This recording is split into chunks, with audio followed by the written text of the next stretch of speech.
99 రోజుల ప్రజాపాలన ప్రగతి ప్రణాళిక కార్యక్రమం ద్వారా అసంపూర్తిగా ఉన్న ఇందిరమ్మ ఇళ్లను పూర్తి చేసి లబ్ధిదారులకు అందిస్తామని మంత్రి పొంగులేటి శ్రీనివాసరెడ్డి స్పష్టం చేశారు.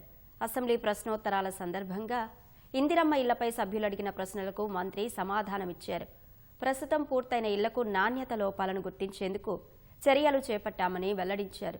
మంత్రి చెప్పినట్లుగా క్షేత్రస్థాయిలో ఆ పరిస్థితి లేదని బీజేపీ ఎమ్మెల్యే కాటిపల్లి అన్నారు. 2 పడక గదుల ఇళ్ల పురోగతిపై సమీక్షించాలని గతంలోనే మంత్రికి సూచించానని స్పీకర్ అన్నారు. తన సూచనలను మంత్రి పట్టించుకోలేదని, అవి పాటించి సమీక్షించి ఉంటే సభ్యుల నుంచి ఇన్ని ప్రశ్నలు వచ్చేవి కావన్నారు. 1206 ఇళ్లు శాంక్షన్ చేసింది గత ప్రభుత్వం.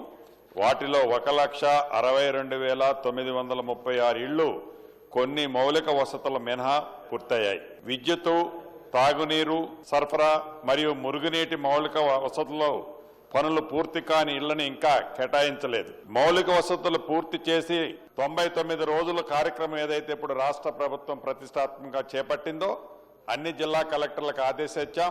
ఈ 99 రోజుల్లో ఈ డబుల్ బెడ్రూమ్ల ఇల్లు ఏవైతే కంప్లీట్ అయినాయి, అసంపూర్తి ఉన్నాయి కూడా కేటాయించడం జరుగుద్ది. అధ్యక్ష, ప్రజలకు ఏదైతే మనం ఇస్తున్నామో అలొకేషను మీరన్నట్టు ఇంకొక 1,00,000 ఇండ్ల వరకు ఇంకా అసంపూర్తిగానే ఉన్నాయి. అవన్నీ కూడా పూర్తి చేయాలి, అవన్నీ చేసి ఇవ్వాలి అని మాట్లాడుతున్నాం. అన్న, ఇది ఉన్న పరిస్థితి ఏంటంటే ఎవరిని ఉద్దేశించి మాట్లాడేది కాదు.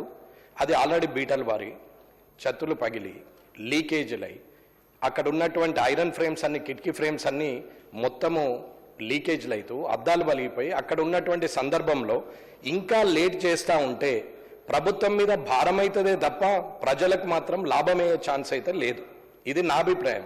మీరు మంత్రి గారు ఒకసారి మీరు ఆలోచించుకొని అది ఎంత తొందరగా పూర్తయితే అంత మంచిది. మంత్రి గారు సభలో ఉన్న గౌరవ సభ్యులందరూ అధికార పక్షం కానీ ప్రతిపక్షాలు కానీ అందరూ ఈ క్వశ్చన్ అడగాలనుకుంటున్నారు. మీకు ఇంతకుముందు సెషన్లో కూడా నేను సూచించినాను, అందరిని పిలిచి ఒక రివ్యూ మీటింగ్ ఇక్కడనే అసెంబ్లీలో పెట్టమని చెప్పేసి. మీరు పెట్టినంటే ఈ అవకాశం దొరకకుండే. ఈసారైనా అసెంబ్లీ కాగానే తప్పకుండా అందరినీ పిలిచి ఒక రివ్యూ మీటింగ్ కంపల్సరీ పెట్టాలని చెప్పేసి మీకు కోరుకుంటూ